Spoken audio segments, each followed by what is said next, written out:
We write together for a quarter of a century, and the first show he writes with someone else is going to be the biggest hit he ever had. Am I bitter, Larry? Yes.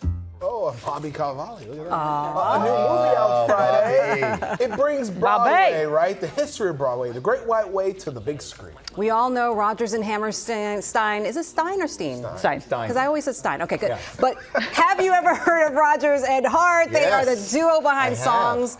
Yeah, Sam, you know, like Blue Moon, Funny Valentine. Yeah. And the lady That's is a why tramp. the lady is a tramp. That's why the lady. Sorry, we know me singing in the morning is never. I'm not to know. You're not but gonna they're sing? good, Joelle. They're good. Joelle spoke to the movie stars Ethan Hawke and Andrew Scott. You say your favorite movie. This is one of my, so it's so interesting. I think usually we wait until December for like your Oscar films.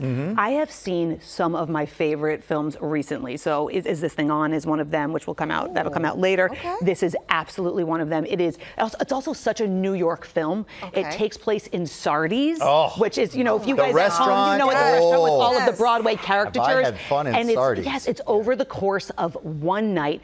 It is fabulous. And Ethan Hawke, I am telling you, he is going to be a performance to watch come award season. Take a look. Every once in a while, there comes that moment I need a drink. when a film makes you fall in love.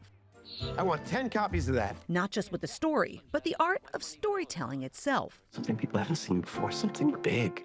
Blue Moon is one of those movies. The film captures a pivotal moment in Broadway history, the beginning of Rodgers and Hammerstein, the end of Rodgers and Hart. Am I bitter, Larry? Yes. Andrew Scott takes on the role of Richard Rodgers. Ethan Hawke brings Lorenz Hart to life. Nobody ever loved me that much. A somehow joyful performance, although we're watching a man face his darkest hour. Watching you play Hart, I felt so much joy.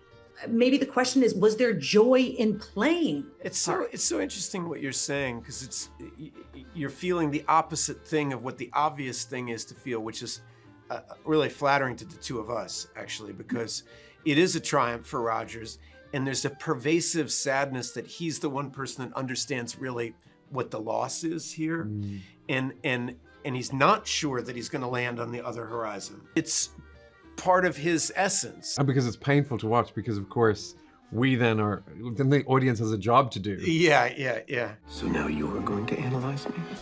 Thank you, Dr. Bacardi. Can we just pretend for a second that you gentlemen get to sit down between Mr. Hart and Mr. Rodgers? You can ask them about anything. What pops into your brain? I would like to know how they rehearsed. Yeah. Like how do you, like, what was it like when they're trying to do the first time they're doing My Funny Valentine? Yes. Like, how do you find that? And when you're directing the performer to sing it, what's the important thing, and what are they thinking about? I had an amazing experience of this, like where I once met Sondheim at an opening night party. It was an opening night of Before Sunset, and Rick wasn't there. And Sondheim cornered me to want to know the rehearsal process. He was obsessed. Oh my God, are you serious? He was obsessed with like that movie. It seems like you're improvising, but there's no way to improvise. I can see why. He's like, I want to know the rehearsal. And what do you mean when you rehearse? What did you do? Are there exercises? Yes. Who wrote what? Why? How did that line come about?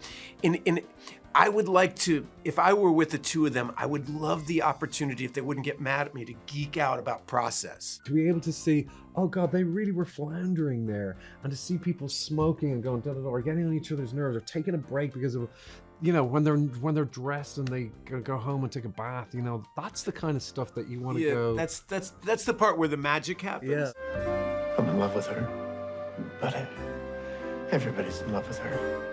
You talk about favorite movie lines in this movie, and of course you reference Casablanca. What are the movie lines that that mean the most to you from growing up? This one is kind of easy for me because for some reason I wrote it and I had it on my wall for years. It was on my door when I first got my first apartment.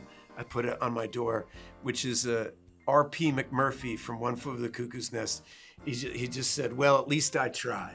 Yeah. And I love that line because he tries to rip up the sink and throw it through the window and he loses the bet, but he says, "Well, at least I tried." At least I did that. And I always thought, well, that's words to live by. Just go down swinging. Thank you guys so Thank much. you. I Thank love you. You're wonderful. this. Thank you. Thanks for caring. Without a love of my own. I like you said, thank you for caring. Thank you for caring. I could have talked to them all day. I hope I get to talk to them more come award season. Such a great interview. Listen, if you want a romantic weekend at the movies, whether it's with yourself, with a whatever, I can't recommend this movie anymore. Okay.